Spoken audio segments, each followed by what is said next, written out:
Hello, today I'm going to be reviewing the Dutch Army Poncho, why I think this makes a fantastic emergency or stealth shelter and why this always deserves a space in my bag.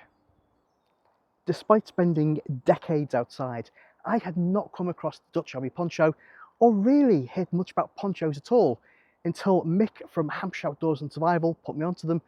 And I've got to say, Mick, this is a fantastic bit of kit because it has been my go-to all winter. Whenever I've had to walk the dogs and it's raining, it keeps me and all my equipment dry, and it's a fantastic piece of rainwear. But it's so much more than that, because the Dutch Army Poncho can also be used as an emergency shelter or as a stealth shelter, and with a little bit of improvisation, you could also use it to make a stretcher to get a casualty or one of your dogs somewhere where they can get help should that need arise. And it's that versatility that's earned the poncho a space in my rucksack. The poncho comes in its own little pouch like this, and this is actually sewn into the poncho itself and then seam sealed. So there's no chance of losing it, which is really good, especially when it is this kind of camouflage pattern on it, and it would be easy to lose. The whole thing only weighs 500 grams as well. And bear in mind, you don't have to carry a separate tarp and a rain jacket, because this does the job of both. I think that is a fantastic bit of versatility for the weight that you're carrying. The material on this is a PU-backed, quite heavy gauge nylon ripstop material, and this is definitely heavier and more durable than the military style type ponchos that I've seen. This one feels a lot more robust, and although I've snagged it quite a few times in the brambles and things, I've had no issues with tearing. With my military style one, it feels a lot more flimsy by comparison, so I would definitely trust this a lot more. I've also noticed that it rustles a little bit less and it feels a little bit softer, so big thumbs up for the material. What makes this so versatile as well is built into the edges of this, you have these reinforced grommets right here, and these are so important because it allows you to tie the poncho up to a tree or the tie-up point and make a shelter from it, and we're going to show you how to use that later on in the video. The Dutch Camouflage is based on the old British woodland DPM pattern, and as a result it blends in really well into these British woodlands, and that makes it a fantastic stealth shelter. Now, it's still just the start of spring at the moment, and so the floor here hasn't really greened up properly, but even now you can see it blends in pretty well. The tarp measures 2.2 meters by 1.65 meters, and that's just about long enough to be useful, providing you aren't too tall.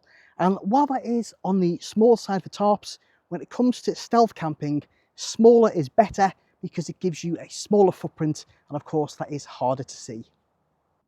So on its own, I think this is just about long enough to be used as an emergency shelter. But if you are planning on coming out and spending the night, then I would definitely think about using it in conjunction with a bivvy bag, either the Dutch bivvy bag, which is designed to go with this, or the British Army equivalent. And I think you'll have a much more comfortable night. But a handy tip is, if you are on the taller side and this is looking like it's not going to be long enough, bear in mind it is only 2.2 meters long.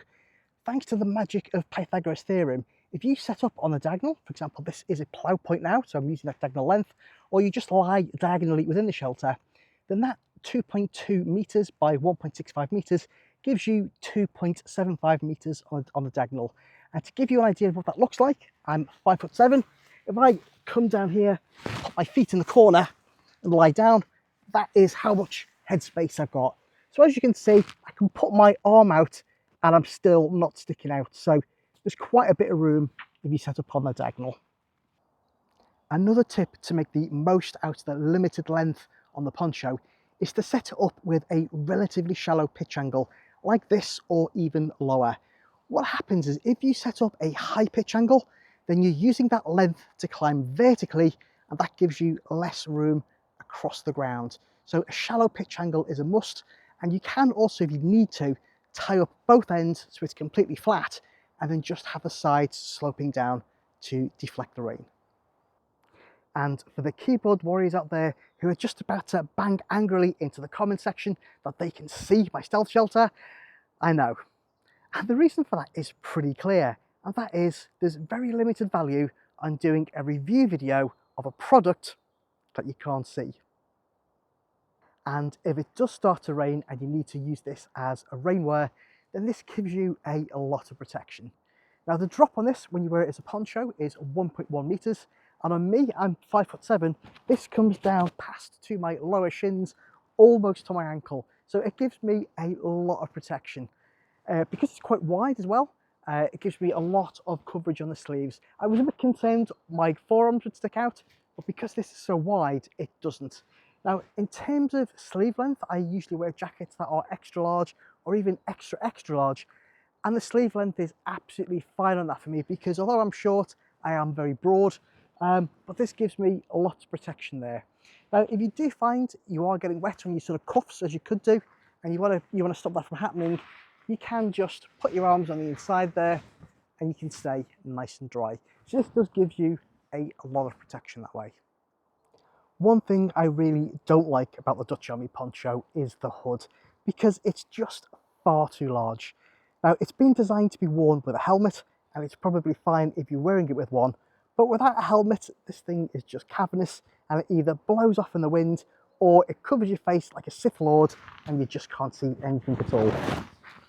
And it doesn't matter how much I adjust this, it's constantly falling over my face, and I can't see anything.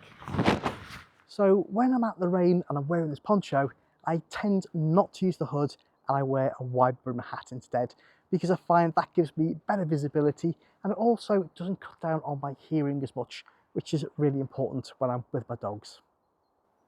Now, in use as rainwear, it is fantastic because it's just so easy to throw on over yourself and your rucksack, and it's going to keep you both dry and protected from the elements. So that is a real bonus in my eye. Now, the second thing I think is fantastic is if you want to sit down, you don't have to find somewhere dry.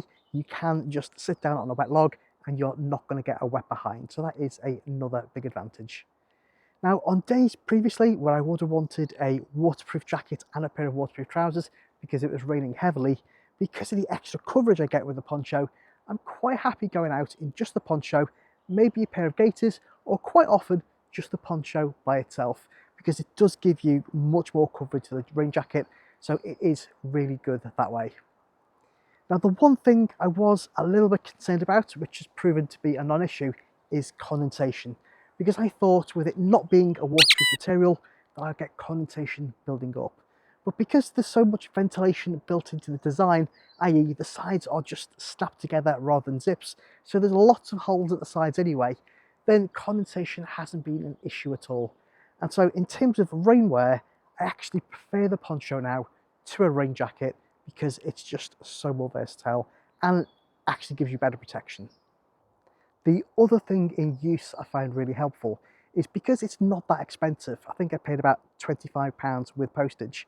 If it's been raining and I want somewhere to sit down, I'm quite happy to use it as a ground sheet. I'll just throw it over a log and sit down on it, and I'm not too worried if it gets damaged, while I would take a little bit more care and be a bit more worried about an expensive waterproof jacket.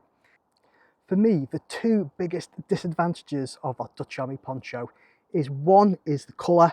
While that DPM pattern is fantastic for stealth when you're using it as a shelter, there are times when I'm wearing it for rainwear that I really would prefer just to get a solid colour instead. And so if I could buy it in just green, I would definitely do that. So that could be a bit of a disadvantage. The second point for me is that they just don't make them anymore. And that means getting hold of them in good use condition is going to get harder as time goes by. And there's only so much you can do to kind of keep reproofing them. I did try and, recoat the back of mine in PU. That was a bit of a disaster because it's all started to flake off and it leaves PU flakes everywhere I go now.